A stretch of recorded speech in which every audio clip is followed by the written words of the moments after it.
Hey everybody, welcome. My name's Thomas Woolsey.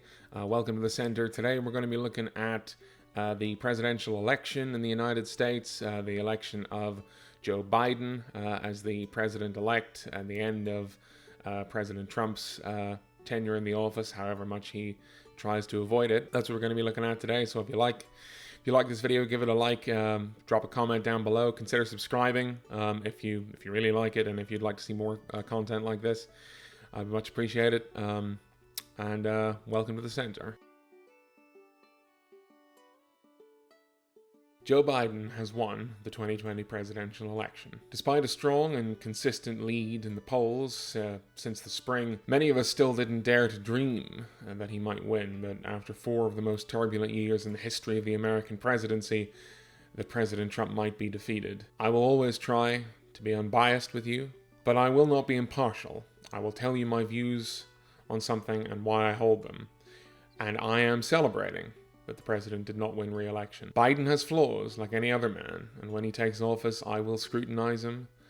I will criticize him when I feel he's in the wrong, as I've no doubt he will be at some point. Until he is sworn in, however, I urge my fellow centrists to enjoy this victory, with victory having been so hard to come by these past few years. The victory was historic in many ways. Of all the men who have reached the highest office in America, few of them have taken as windy a route as the president-elect, and his life story is already well known to many. Not long after his election to the Senate in 1973, his first wife and daughter were killed in a car accident. He first ran for the presidency in 1988, and was forced to drop out of the race following revelations of plagiarism of a speech by then Labour Party leader Neil Kinnock. He ran again in 2008, but was unable to generate any meaningful attention in the midst of the heavyweight battle for the Democratic nomination between Barack Obama and Hillary Clinton. And during his tenure as vice president, his son Beau Biden died of a brain tumor at just 46. This was generally seen as the main reason why Joe Biden opted not to launch a third bid for the presidency in 2016, despite many hoping that he would, as Hillary Clinton's campaign failed to inspire and struggled to shake off allegations of dishonesty and malfeasance. Clinton's road to the nomination was largely seen as a coronation, despite a scrappy fight-to-the-end performance from Bernie Sanders, and I absolutely believe that the reluctance of Democratic heavyweights to challenge Clinton hurt the party badly in 2016, effectively giving the Republican Party 18 months to focus their fire on a single candidate. Not that they had ever needed encouragement to attack Hillary Clinton in the past. Regardless, Hillary Clinton, as is well known, would go on to lose the 2016 presidential election to Donald Trump, despite comfortably winning the popular vote, and it didn't take long for thoughts to turn to 2020. The Democrats had their best showing in more than 40 years at the 2018 midterms, securing a majority in the House of Representatives for the first time in almost a decade, and Democratic challengers were queuing up, leading to the largest primary field in modern history. Although Biden led in the opinion polls for most of 2019, many, including myself, considered his campaign dead and buried following abysmal showings in the first contests in Iowa and New Hampshire, with a distant second in Nevada doing nothing to dislodge Bernie Sanders as the clear frontrunner. However, Biden would go on to achieve the greatest political comeback since Richard Nixon's run in 1968, winning in South Carolina by almost 30 points, winning in every county in the state, and consolidating the centrist vote going into Super Tuesday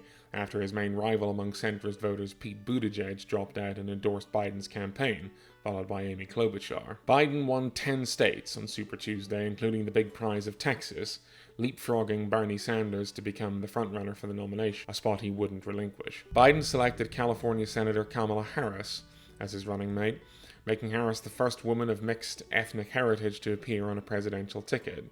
And at the end of August, they were formally nominated as the Democratic Party's nominees for President and Vice President of the United States. Biden had won the battle. The war with Trump now loomed large. Coronavirus would disrupt virtually every facet of the campaign. Though the president largely disregarded medical and scientific advice, continuing to hold large super-spreader rallies up until Election Day, Biden's campaigning was more restrained, holding drive-in rallies instead of in-person ones, and close one-to-one campaign events, which played more to Biden's strengths as a politician, were rightly limited. COVID-19 was easily the central issue of the campaign, but other key incidents included the murder of George Floyd and protests for racial justice that followed it, the impeachment of President Trump for abuse of power and obstruction of Congress. Perhaps the two key moments of the campaign and the death of Supreme Court Justice Ruth Bader Ginsburg, and the ramming through of her replacement Amy Coney Barrett by a Republican-controlled Senate, it shifted the public's attention back onto COVID-19, the issue where the president was generally seen as the most vulnerable, given the criticism of his handling of it. Biden led in virtually every opinion poll during the final weeks of the campaign,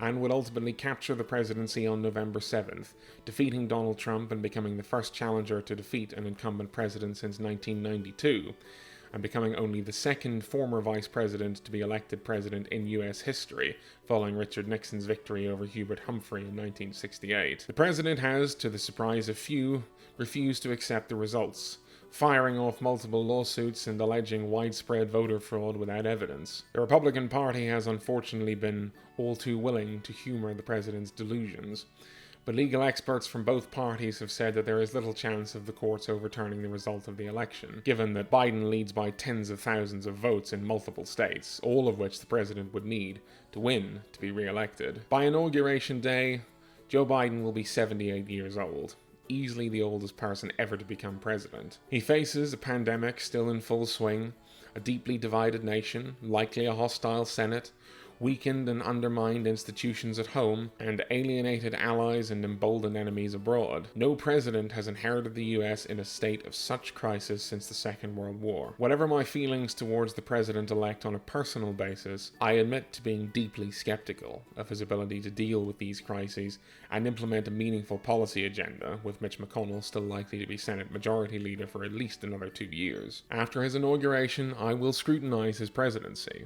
I'll praise him for the things he gets right, and I will criticize him when I feel he's in the wrong. But for the moment, I am going to celebrate and enjoy his victory. It marks the beginning of the end of one of the most appalling chapters in the history of the Oval Office, and the end of tenure for the worst human being ever to occupy it.